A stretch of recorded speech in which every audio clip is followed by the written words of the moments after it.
जहाँ कुमति तह विपत्ति निधान। संसार का ऐसा नियम है कि जहाँ सुमति होती है वहाँ लक्ष्मी जी स्थिर रह करके सुख देती हैं, और जहाँ कुमति होती है, कुमति माने बुरे विचार बुरे कर्म, वहाँ जाकर के जहाँ विपत्ति निधाना, वहाँ उस परिवार में विपत्ति आना प्रारंभ हो जाता है। इसलिए सुमति में रहना चाहिए, मिलजुल कर रहना चाहिए। यही भगवान सत्यनारायण का व्रत कथा सिखलाती है। आगे चलकर के 30वें अध्याय में श्री सूत जी महाराज कहते हैं, अब प्राचीन समय में उल्लकामुख नाम का राजा था, जो बड़ा ही जितेंद्रिय राजा था, जिसकी रानी बड़ी पतिव्रता थी, उसका नाम सुमति था। एक दिन राजा रानी भद्रशिला नदी के किनारे भगवान सत्यनारायण का व्रत कर रहे थे। उसी समय साधु नाम का बनिया वहां आया और कथा में व्यस्त राजा रानी को देखा। तो स्त्रियों के लिए केवल एक ही कर्तव्य है, पति की सेवा। जो स्त्रियां पति की आज्ञा के बगैर धर्म कर्म करती हैं, उनका वह सफल नहीं होता। इसलिए आज्ञा लेना चाहिए पहले। और जो पति धर्म कर्म नहीं करते, धर्म कर्म की कराते रहना चाहिए। एक ही धर्म एक व्रत नेम, काय वचन मन पति पद प्रेम।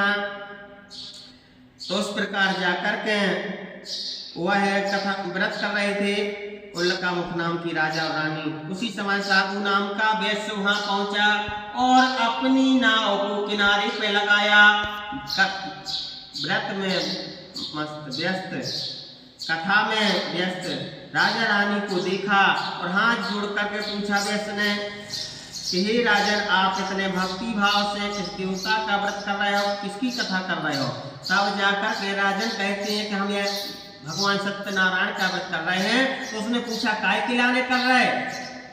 तो राजन कहते हैं कि हम यह व्रत संतान प्राप्ति के लाने कर रहे कि हमारे घर में संतान होवे। तो वैश्य कहता है क्या इस व्रत के करने से वास्तव में संतान की प्राप्ति हो जाएगी? तो राजन कहते हैं अवश्य होगी, तुम अपने मन में विश्वास को धारण करो। अगर तुम्हारे मन में विश्वास है तो निश्चित रूप से तुम्हारा कार्य सफल होगा। इसलिए कहा गया है विश्वासो फलदायका। इस संसार में रहते हुए मनुष्य को जिसके प्रति जैसा विश्वास होता है वैसा कार्य सिद्ध हो जाता है। आगे चल करके वह वैसे हंसी खुशी घर गया। सारा हाल उसने अपनी पत्नी लीलावती को सुनाया। सुन करके प्रसन्न होती भई और उसने कहा कि हे नाथ, यह तो उत्तम विचार है, क्योंकि कहा गया है ना विद्या समो बंधुना चा व्याधि समो रिपु ना चा पत्र समास्नेहि ना चा धर्मो दया परः। विद्या के समान कोई भाई नहीं है और क्रोध के समान कोई शत्रु नहीं है और स्नेह के समान दया के समान कोई दूसरा अन्य धर्म नहीं है। इसलिए धर्म की पहचान है दया। जिस मनुष्य के हृदय में जब तक दया है तब तक समझना चाहिए कि वह व्यक्ति धर्मशील है। लेकिन आज के मनुष्य सिर्फ दिखावा कर रहे हैं, मन में कछु और दूसरी दिखावा कछु और। इसलिए उसने कहा कि हे स्वामी, कल प्रातः काल ही यह व्रत किया जाए। उसकी पत्नी बोली तो बनिया कहता है कि अभी व्यर्थ में क्यों धन नष्ट करें, जब संतान हो जाएगी तो हम कथा को व्रत को करेंगे। इसके बाद समय धीरे धीरे निकलता चला गया।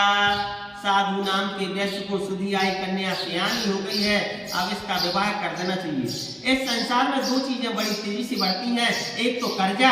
यदि आपने कर्ज लिया किसी से तो दिन दोगुना रात चौगुना उसका ब्याज बढ़ता जाता है, और दूसरी कन्या पता ही नहीं चलता कब सयानी हो जाती है। तो उसने बनिया वह बड़ा ही कंजूस था। तो कहा गया है कंजूसों के लिए टका धर्मा टका कर्मा टका ही परमं तपा यस्य गृहे टका नास्ति हा टका टकटा हते। सत्य है कि कंजूस की चमड़ी चली जाए लेकिन दमड़ी नहीं जाती, यह कंजूस की विशेषता है। बन गया इस प्रकार।